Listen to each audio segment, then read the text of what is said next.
Hi, welcome to Neha Telugu vlogs. ఈరోజు వచ్చేసి మల్లె మొక్కకి ఎక్కువగా పువ్వులు రావాలి అంటే నేను తీసుకునే జాగ్రత్తలు ఏంటో, అలాగే నేను ఇచ్చే ఫర్టిలైజర్ కానీ అవి ఏంటో ఈ వీడియోలో అయితే చూపించబోతున్నాను. మనము మెయిన్గా ఒక 3-4 టిప్స్ అయితే బాగా ఫాలో అయ్యాము అంటే మల్లె మొక్కకి మనము ఎక్కువగా పువ్వులు అయితే పొందవచ్చండి. ఇది బాగా సీజన్ కదా, పువ్వులు కూడా బాగా వస్తున్నాయి. నా మల్లె చెట్టు చిన్నదే అయినా మొగ్గలు పువ్వులు బాగా వస్తున్నాయండి. నేను డే బై డే అలా పువ్వులు అయితే హార్వెస్ట్ చేస్తూనే ఉన్నాను. మల్లె పువ్వులు హార్వెస్ట్ చేసుకుంటూ కొన్ని టిప్స్ అయితే మీకు చెప్తాను. ఫస్ట్గా నేను పాటించే టిప్ వచ్చేసి ప్రూనింగ్ అండి. ప్రూనింగ్ అయితే మనం కంపల్సరిగా చేసుకోవాలి. మనకి సీజన్ మొదలవ్వడానికి ముందే ప్రూనింగ్ చేసుకున్నామంటే సీజన్ మొదలయ్యే టైంకంతా మనకి మొగ్గలు పువ్వులు చాలా వస్తాయి.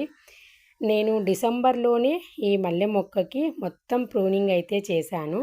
జనవరికంతా కొత్తగా లీవ్స్ బ్రాంచెస్ అయితే మొదలయ్యి ఫిబ్రవరికంతా మొగ్గలు బాగా పడ్డాయి.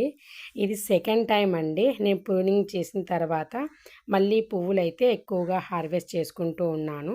ఫిబ్రవరి మార్చి బాగా వచ్చాయి. మళ్ళీ కాస్త ఆకులన్నీ నేను తీసేశాను. తర్వాత ఇప్పుడు ఏప్రిల్లో పువ్వులు ఇలా వస్తున్నాయి.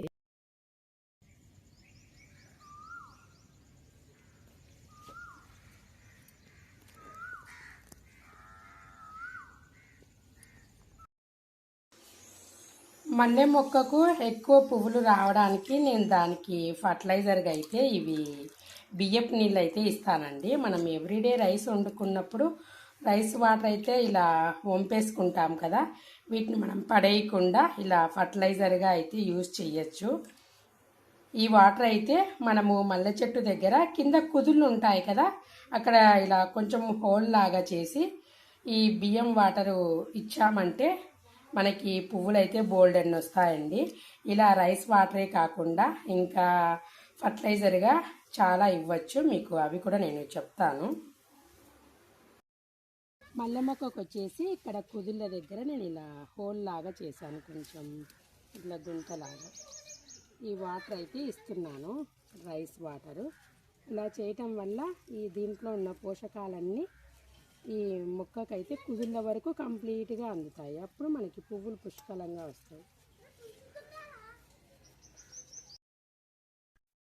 రైస్ వాటరే కాకుండా ఇంకా ఫర్టిలైజర్గా నేను బనానా పీల్ వాటర్ కూడా ఇస్తానండి.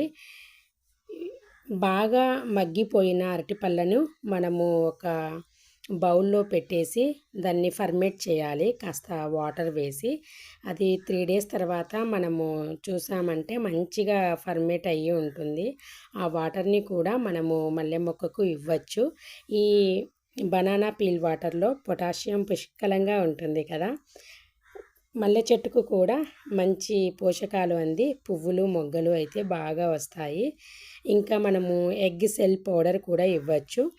ఎలాగూ మనము ఎగ్స్ అయితే కుక్ చేసుకుంటూనే ఉంటాం కదా, ఆ ఎగ్స్ని మనము పౌడర్ లాగా చేసి కుదుళ్ళ దగ్గర ఆ ఎగ్సెల్ పౌడర్ని ఇచ్చామంటే మల్లె మొక్కకి మంచిగా తగినన్ని పోషకాలు అంది మొగ్గలైతే బాగా వస్తాయి. నేను పాటించే టిప్స్ అయితే ఇవేనండి. రైస్ వాటర్ ఫర్టిలైజర్గా ఇస్తాను, బనానా పీల్ వాటర్ ఇస్తాను, ఇంకా ఎక్సెల్ పౌడర్ కూడా ఇస్తాను.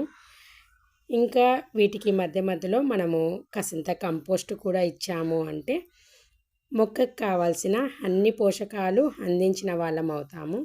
అప్పుడు మల్లె మొక్కకి సమృద్ధిగా పువ్వులు మొగ్గలు అయితే వస్తాయి. మీరు చూస్తున్నాను కదా, నా మల్లె మొక్క చిన్నదే అయినా ఎన్ని మొగ్గలు పువ్వులు పడ్డాయో చూడండి. పడ్డ చోటే 7-8 అలా గుత్తులుగా పడ్డాయి. మొక్క మాత్రం చాలా చిన్న మొక్కేనండి. మనం తీసుకునే జాగ్రత్తలు పట్టించే మనకి మొక్కకు కావాల్సిన పువ్వులు వస్తాయి. అలాగే నేను వేసిన మల్లె మొక్క వచ్చేసి ఇది బొండు మల్లి అండి. మల్లె మొక్కలు 5 రకాలు ఉంటాయి. బొండు మల్లి, పందిరి మల్లి, దొంతర మల్లి, సన్నజాజి మల్లి, ఇలా 5 రకాలైతే ఉంటాయి. నాకు తెలిసినవైతే 5 రకాలండి. అందులో నేను బొండు మల్లి అయితే వేశాను. పువ్వులు మాత్రం చాలా బాగా ఎక్కువగానే వస్తున్నాయి.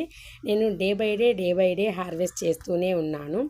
నేను పాటించే టిప్స్ అయితే ఇవేనండి. Pruning, rice water and banana peel water, eggshell powder, compost ఇవైతే రెగ్యులర్గా నేను సీజన్ బట్టిచ్చి ఇలా ఇచ్చుకుంటూ ఉంటాను.